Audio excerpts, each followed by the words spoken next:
So we're going to pick up where we left off, and with chapter 3 of my book called The First Shall Be Last. And really, that sort of got started as a result of looking at Amos 3:7, where God says that he's not going to do anything without telling his prophets first what he's going to do. So when we think about the last days, we see descriptions of the last days like this. It's going to be a time that has never been like it and never will be again. It's going to be one of the most significant times in all of human history. Never been anything like it. So I started to think about that. I'm going, okay, he tells us first that he's not going to do anything except he tells us first what he's going to do. And we keep seeing these references to the last days being so significant that there's never been a time like it. So with that being the case, do you really think he's going to leave us hanging concerning the details of the last days? Or is he going to tell us everything we need to know? Well, I come from the position that I believe he's going to tell us everything we need to know, and that he did tell us everything we need to know, including the identity of the Antichrist by name in the scriptures. And so we'll start with that. I believe that the scriptures beginning in Micah chapter 5, Matthew 24, Revelation 9, Revelation 13, and Revelation 17 tell you exactly, in a tremendous amount of detail, who the Antichrist is. But rather than going in the order I just listed, I'm going to work my way backward because it's easier to describe it this way. So let's start with Revelation 17. Identifying the beast of Revelation. The beast that thou sawest, we all understand the beast is the Antichrist, right? Before we get started, everybody agree? The beast is the Antichrist? The Antichrist is the beast? Okay. The beast that thou sawest was and is not and shall ascend out of the bottomless pit. Where does the beast come from? Open book test, right? Remember in school we used to have like geography open book test. Go, find the United States of America. And there's a map that says United States of America. Right here. Open book test. Where is he coming from? So he's not coming from Kenya? He's not coming from Hawaii? Says he's coming from the bottomless pit. Now, I've been a student of eschatology most of my adult life, and I've heard all kinds of things. Seems like every other president we have is a candidate for the Antichrist. Henry Kissinger is a candidate for the Antichrist. You know, Ahmadinejad's a candidate for the Antichrist. You know, there's the Mahdi. There's always somebody walking around the earth that, you know, his name adds up to 666, so he's got to be it, right? It says the beast comes from the bottomless pit. So that's where I'm going to look for the beast. And he'll go into perdition. And they that dwell on the earth shall wonder, whose names were not written in the book of life from the foundation of the world. Stop. What happens to your name if you do not accept Yeshua as your Savior? What happens to it's blotted out of the book of life. That says to me it had to be there to begin with. How can you blot something out unless it was already there? It's my opinion that all of our names are written in the book of life from the foundation of the world, but we have to accept our reservation that was paid for us at the cross. If we don't, then our name gets blotted out. He paid the price. You know, when I was asked to come speak up here, somebody paid for our hotel room. All I had to do was walk up to the desk and tell them my name, and they said, yep, here's your key. Somebody paid for my reservation before I got here. All I had to do is confirm it. I believe it's the same way. When we accept Yeshua's sacrifice, the payment that he made for our admittance, if you will, into the kingdom, then great. But if you say, no, sorry, you know, thanks for paying for my hotel, but I don't want it. And they're like, wow, you know, we paid for everything for you. We did everything we could to get you here. Man, I'm sorry. Depart from me. You know. So who are these people whose names were never written then from the foundation of the world? It is my opinion, based on the research of Genesis chapter 6, that these are people who are never meant to exist in the first place. These may be hybrids. Abominations. If you look at the hybrids that were created in Genesis chapter 6, you saw that they were destined to utter destruction. Throughout the Torah, we read this. The Amorites, the Hittites, the Jebusites, etc., etc., etc. Every time we encounter them, you see the words utterly destroy. And this is one of the things that trips up many people who don't understand what's going on in Genesis 6, and why many people become agnostics and atheists, because they can't accept this God of the Old Testament. Remember I said yesterday, many agnostics and atheists actually know the Bible better than we do? Yeah, because they read those things, they didn't understand what was going on, and they threw the book aside and said, this is crazy, this God is a genocidal maniac. Why would I want anything to do with him? Until you understand that he was wiping out abominations, and it was an act of love to preserve his good creation from the evils of the bad creations. And Yeshua said in Matthew 24:37, as it was in the days of Noah, so shall it be at the coming of the Son of Man. Which means, if I take that literally, the last days are going to mirror the days of Noah.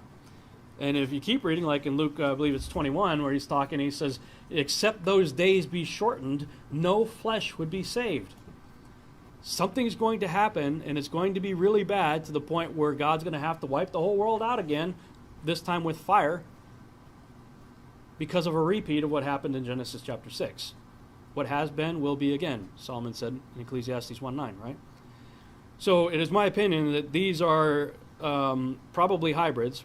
When they behold the beast that was and is not and yet is. There's an interesting phrase right there. How is Yeshua referred to in the beginning of Revelation? The one who what? Was and... So the one who was and is to come. So this one's called the one who was and is not and yet is. Huh. Interesting. And here is the mind which hath wisdom. The 7 heads of the beast, remember the beast has 7 heads, right? Are 7 mountains on which the woman sitteth. A lot of people will stop there and say, see, it's the Vatican. Or they'll go off into 7 kingdoms, talking about kingdoms. Well, next sentence says there are 7 kings. Not talking about kingdoms there. Now, true, kings rule over kingdoms. That's true. But he's telling us to focus on individual people, not on kingdoms, though they may rule them. There are 7 kings. 5 of these individuals have fallen. 1 is, and the other is not yet come. And when he cometh, he must continue a short space.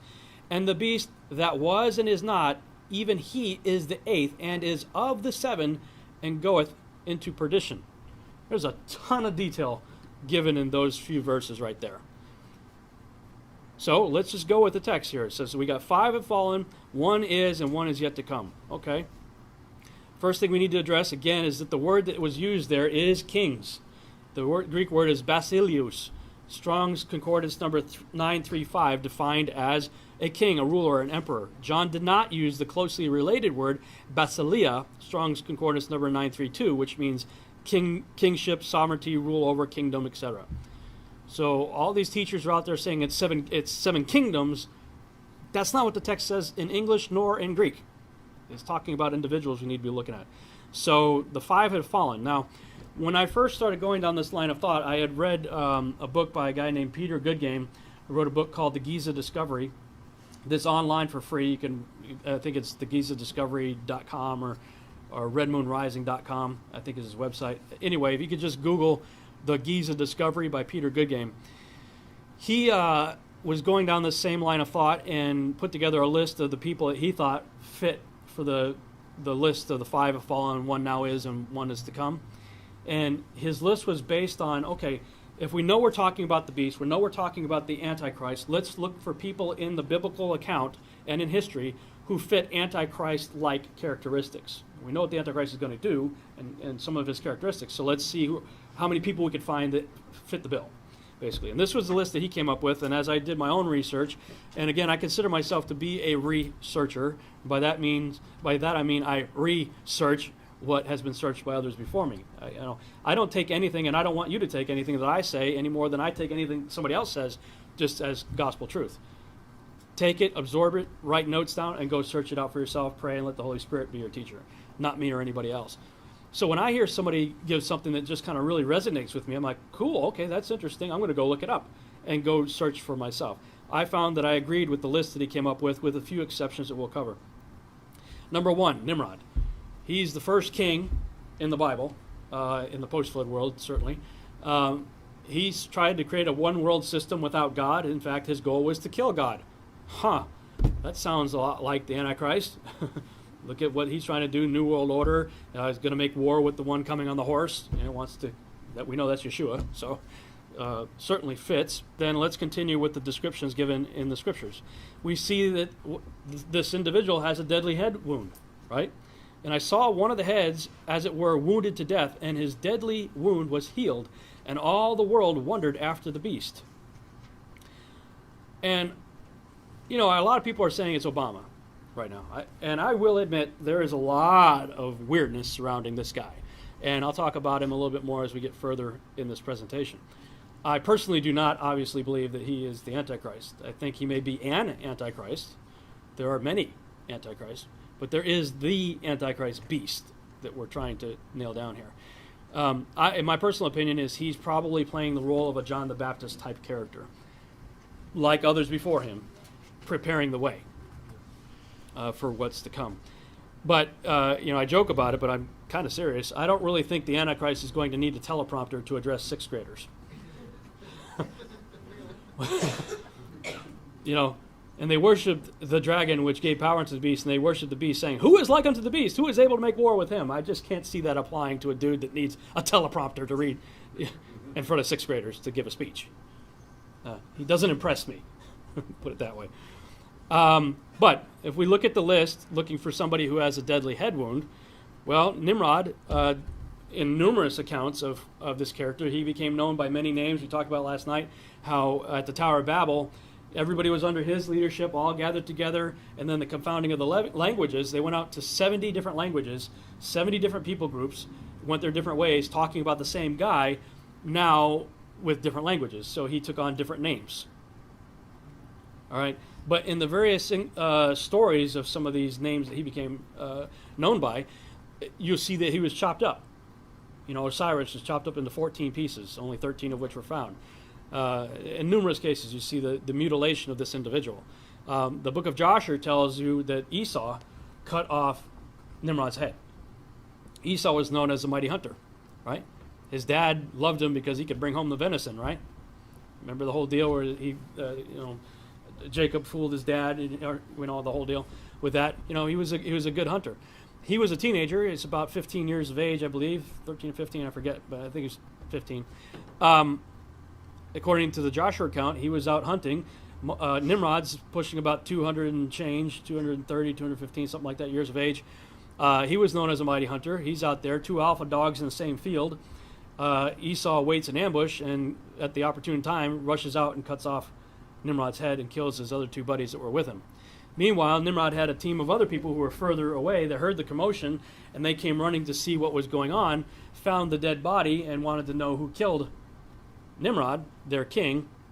Meanwhile, Esau had taken the coats that Nimrod wore, that according to Hebraic legend were the original skins that God clothed Adam and Eve with, that were preserved on the ark and later went through Ham to Nimrod, according to the text. I think that that's where legends, like in the Greek mythology of the Golden Fleece, some of these stories find their origin in possibly a real event like that. So Esau takes off running. Where does he go? He goes home. He's starving after the battle, and this mighty hunter sells his birthright for a bowl of beans? When we read Genesis, that doesn't make any sense at all. This mighty hunter comes in, sells his birthright for a bowl of beans? What? But when you realize the subtext of what's going on from the elaborated story that we get in Joshua, well, it makes perfect sense. This guy's running for his life from Nimrod's buddies because he just killed the emperor of the world. He's like, what do I care about my birthright for? I'm a dead man anyway. Just give me something to eat. Well, all of a sudden that story makes a whole lot more sense. Right? So, according to the Hebraic text, he was killed by Esau. Now, there are rabbinic legends that say that Nimrod was killed by Shem.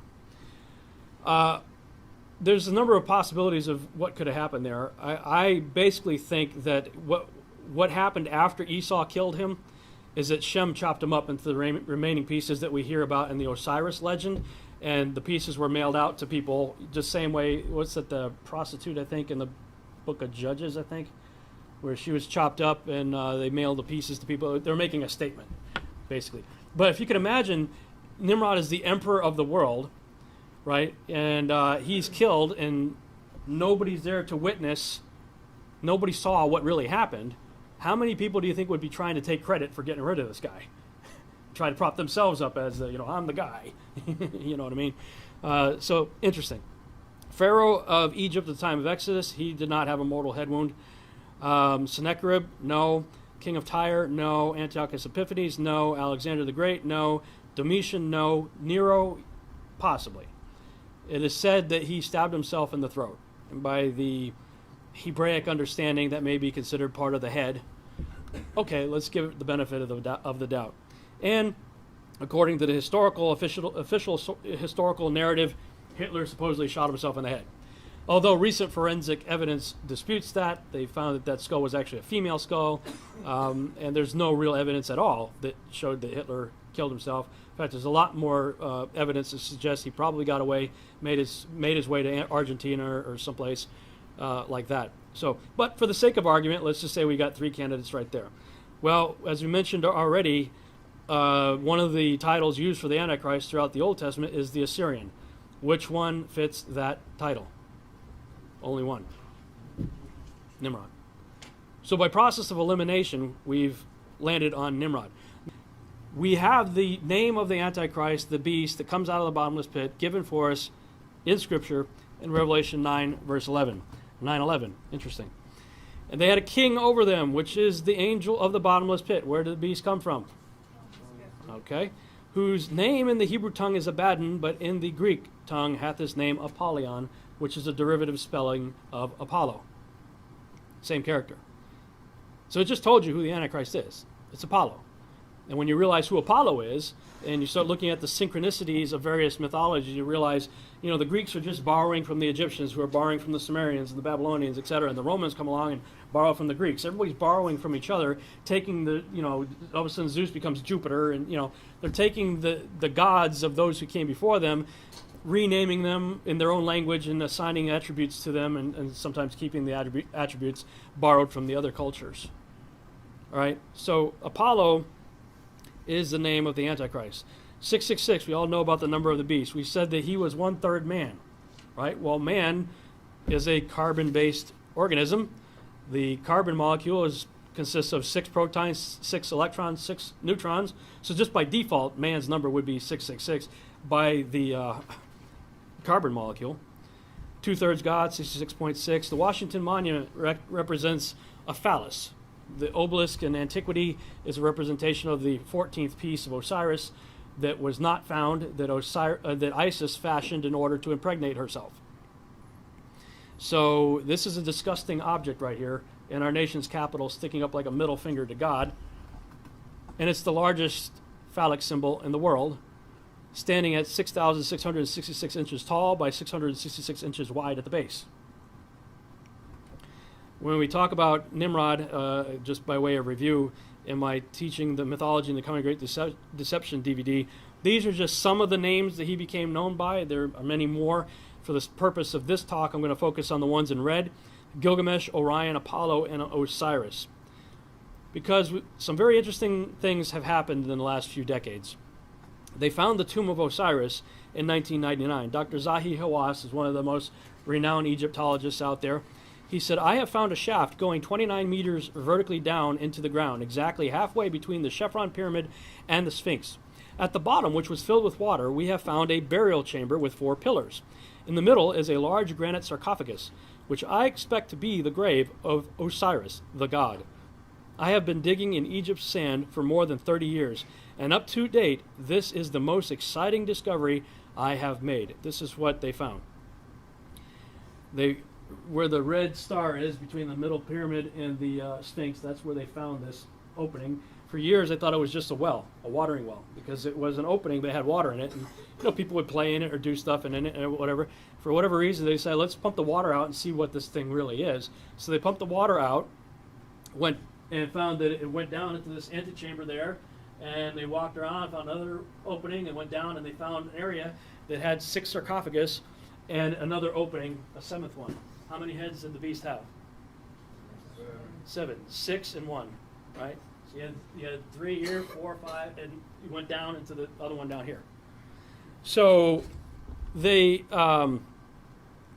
went down there, and this is what they found. This is an artist's rendition of what they found. The lid was open, and there was a body in it. So like the lid was ajar, off to the side, and they found a body in it. And everybody, after they examined it, determined this is not Osiris. Very likely it was somebody put into this chamber, probably with the hopes of being resurrected. Could this be a resurrection chamber, I think, is the big question. And it didn't work, apparently. The person was still there. So, flash forward a few years later, the tomb of Gilgamesh was found in April of 2003. And in this case, there was a body. And it was a very large body. And from all accounts that I had read and heard about this, the body was still very well preserved. I believe that Osiris was the very first mummy, the first person to be preserved through mummification. Imagine the startling proposition that the Nephilim, the giants, the mighty men of old, the gods and children of the Watchers, could somehow rise up, could somehow be reconstituted inside of a body. And of course, I've discussed with you before my theory that one of the greatest legends in history could be a record of that having actually happened. And I'm referring to Nimrod, who some scholars also identify as Gilgamesh of Sumerian fame, Apollo of Greek fame, Osiris of Egyptian fame. And this Gilgamesh was a giant who a lot of people didn't even believe was anything more than myth until his grave marker was found a few years back. And then, according to some people, the military swooped in and took possession and control of that dig. Hey, Tom, I want to interject something. I talked to a special operations general who was there when Gilgamesh's remains, and his words were he was in a state of remarkable preservation, okay? He said they have Gilgamesh's remains. So if they have Gilgamesh and he is Nimrod, they got it. And the whole point was to extract the DNA. And this body was pulled out of the desert sands of Iraq in April of 2003, coincidentally 1 month before we set up the military occupation phase. And the first thing our troops did was raid the Museum of Baghdad. 170,000 items were reported stolen, most of them returned. Of the 3,000 items that were not returned, they were cuneiform tablets and things related to resurrection and the afterlife. 1 month after finding this body, and apparently one of their primary goals was to extract DNA.